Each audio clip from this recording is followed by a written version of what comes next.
And joining me now is Texas Congresswoman Jasmine Crockett, a Democratic member of the House Oversight Committee. Congresswoman, thank you so much for joining us. Will Democrats like yourself take part in this hearing tomorrow? And from a Republican perspective, how much do you think this is political? First of all, it's good to see you, Erin. And no, we will not be taking part. This is going to be a closed door hearing that they are going to have. It's just going to be the Republicans on the committee, which means that we cannot be sure that we will get the truth and facts out of this hearing. Seemingly, the Republicans are allergic to facts. And so I don't look forward to whatever lies will be spewed. But interestingly enough, I think that a lot of my colleagues need to go back to school and maybe go into the work of being detectives, because seemingly that's what they want to do right now, is play detective and weaponize the government.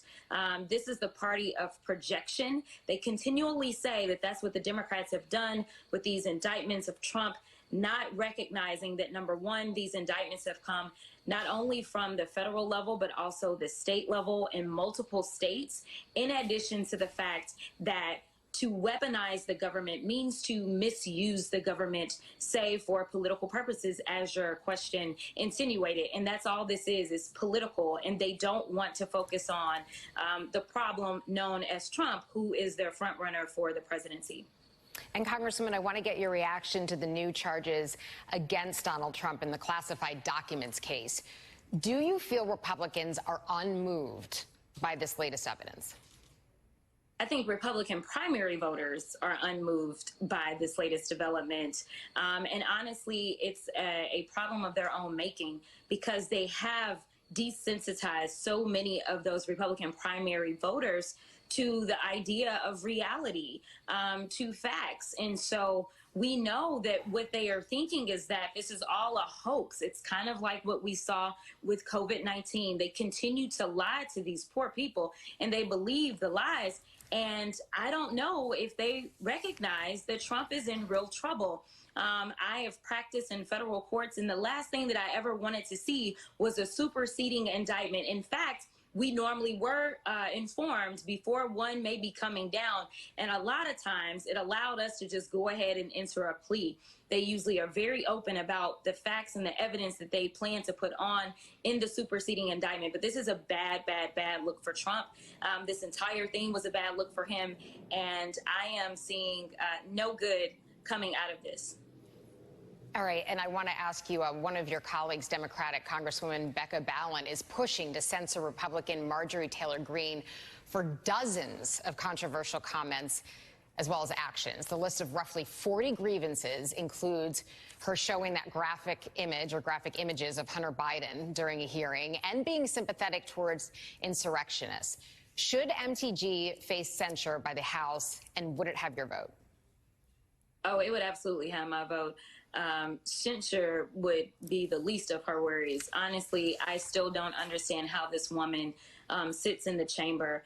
She is completely disrespectful to the entire institution. She is disrespectful to the entire process of what it looks like to conduct a hearing.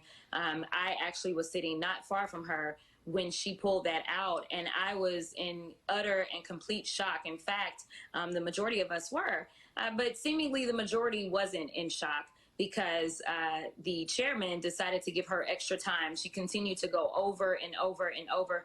We normally only get about 5 minutes to question a witness. She did about 8 minutes of questioning. It was absolutely absurd. And the fact is, she was not asking anything of consequence. All she was doing was disparaging his character, embarrassing him and his family by displaying these very graphic pictures in our institution. And I want to switch gears to a current crisis in your state. A legal fight is intensifying between the DOJ and the state of Texas over this floating barrier in the Rio Grande meant to stop migrants. Now, the DOJ wants a judge to order Governor Greg Abbott to remove those buoys that you see there while the lawsuit proceeds. But the governor's office has said it will not back down. You were among the lawmakers who first asked the White House to look into this situation. What are your biggest concerns to these recent developments? Yeah, so we've had those whistleblowers come out and talk about the orders that have been given by this governor and his administration.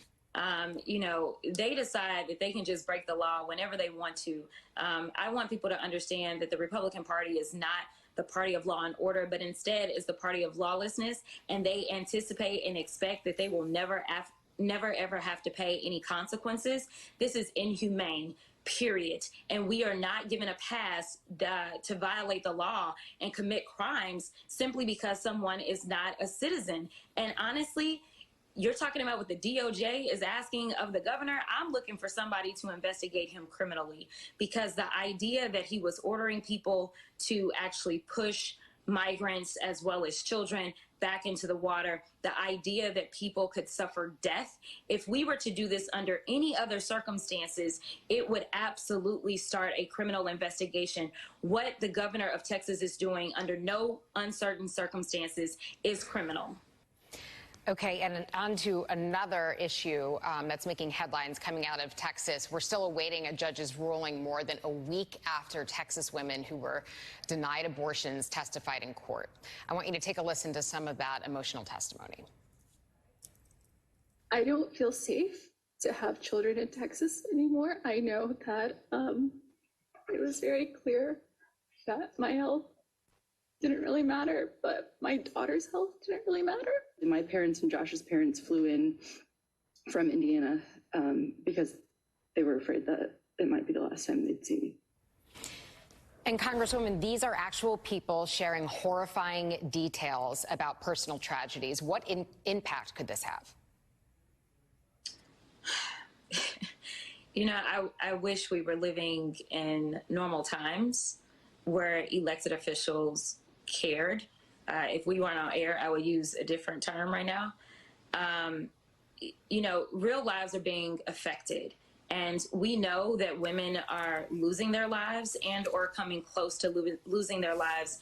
And some are losing their ability to actually be mothers, because we have lawmakers that are not listening to science, that don't care what doctors have to say, but instead have an axe to grind, that want to pretend as if they are extra Christian and the rest of us are not. And so they seemingly want to act as if they are God's little soldiers down here doing God's work, and they are not. They are doing just the opposite, and it is causing devastation. And it is time for people to set aside whatever religious fascism and extremism they are trying to invoke upon the rest of our lives, because we are not living in the land of free right now, and it is really sad. And I just want those women to know that I stand with them. I will fight against this so long as God gives me breath in my body to fight.